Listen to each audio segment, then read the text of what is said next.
In Phoenix, Arizona, 2006, on Christmas Day, a young couple, Ryan Waller and his girlfriend, Heather Quan, are getting ready to go over to Ryan's parents' home for Christmas dinner. And what happens next, you won't believe. Warning, viewer discretion is advised.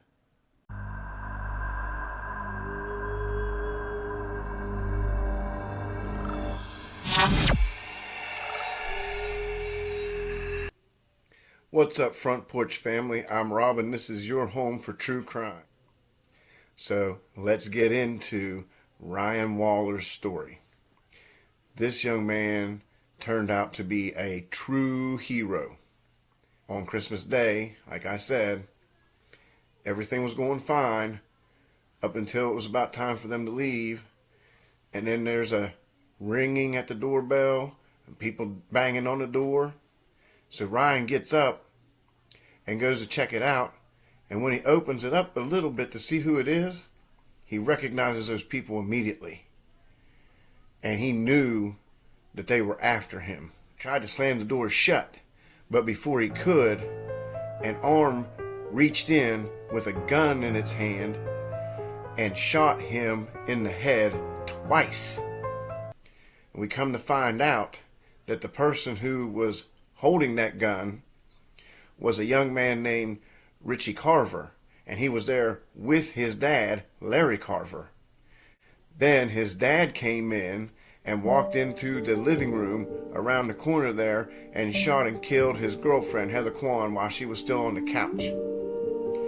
So they took some weapons that Ryan had, and they took a computer that Ryan had, and then they left. So there's Ryan. He actually was shot 4 times. 2 times in the face. One round entered through the right side of his nose and entered the left side, which you can see in the photo. His left eye was shot out, basically. The round went through his left eye and knocked the orbital bone out into his brain, where the bullet remained, as you can see in the x-ray photo here. So Ryan ended up living, and what happened, his dad got worried because him and his girlfriend hadn't made it over for Christmas dinner, like I mentioned previously in the video. So he comes there because no one's answering the phone, and it's been hours, and nobody's called to let him know anything. So he shows up at Ryan's apartment and knocks on the door, and nobody will answer.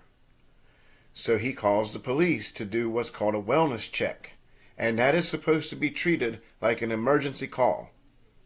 So eventually, like hours later, the police, a uniformed police officer, shows up, knocks on the door. There's no answer, so they force the door open. And when they do, the uniform sees a body on the floor. So instead of using probable cause to enter the home and investigate to see if there's anyone else in there, maybe somebody needs medical attention, maybe there's the murderer still on the premises, we don't know. But instead of doing any of that, they tape it off. They call for a detective. The detective finally shows up.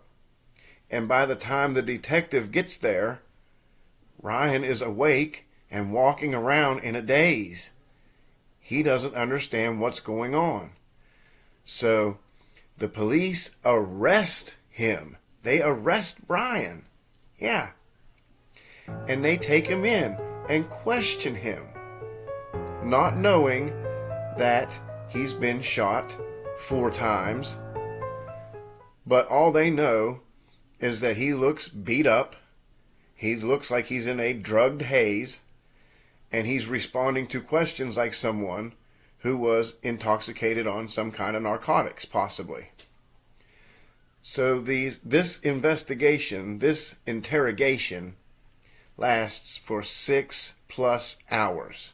It was like 6 hours and 5 minutes that they've got this boy in a room, handcuffed to the table, and is grilling him and he's not coming up with the proper response because he's in shock, number one, and number two, he has brain damage from that round and that bone matter and his now lodged in his brain. So here's some footage, just a little bit of this 6-hour interrogation.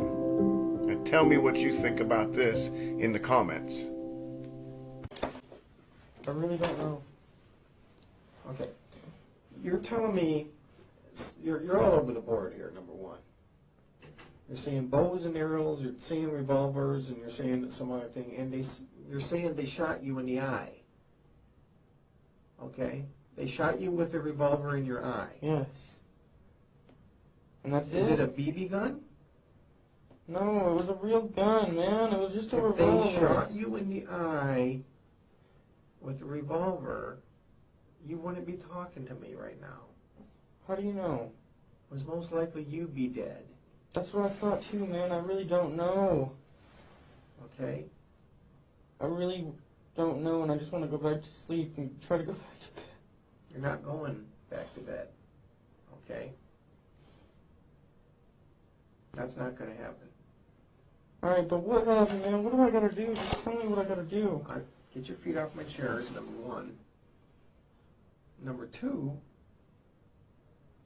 what happened to Heather? I don't know, man. I really don't You're know. now saying Richie and his dad shot Heather. Mm-hmm. Is that true? Yes. And they shot. So now after all that happens, the police detective finally recognizes that there's something that's not quite right with this young man, and he goes and gets a medic, and the medic comes in and they both examine him and determine finally, like I said, after 6 hours, that he needs medical attention. So they take him to the hospital where he is in critical condition, and after surgery and eye surgery, they are able to repair his right eye, but he ends up losing his left eye, which there wasn't much left to lose after being shot at point blank range in the face. So, Richie Carver is then arrested and sentenced to life in prison, or what they call natural life. So, life in prison. His father is arrested and let go due to lack of evidence. When the police found out that Larry Carver confided in his wife, the attorney for Ryan Waller, they went and took that to the Supreme Court, the highest court in the state of Arizona. They can't force the spouse to testify. But in this case, the attorney for the Waller and Quan case, they had to have that testimony. You see, that was a key part that tied all the rest of the evidence together. And once Heather's Law was enacted, Larry Carver was also sentenced to life in prison.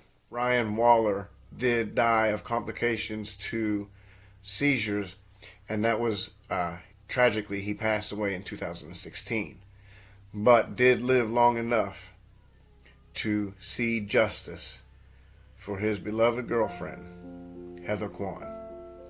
And this is all the information I have on the Ryan Waller case. Next time on Front Porch Science, I'm going to delve into the co-ed killings that took place here in my home state, not too far from where I live. We will see you next time right here on the front porch. Make sure that you like, subscribe, keep your notification bell ringing, and comment. Let me know what you think about this case. So until next time, this is Rob saying love and respect, and I will see you all next time right here on the front porch, your home for true crime stories.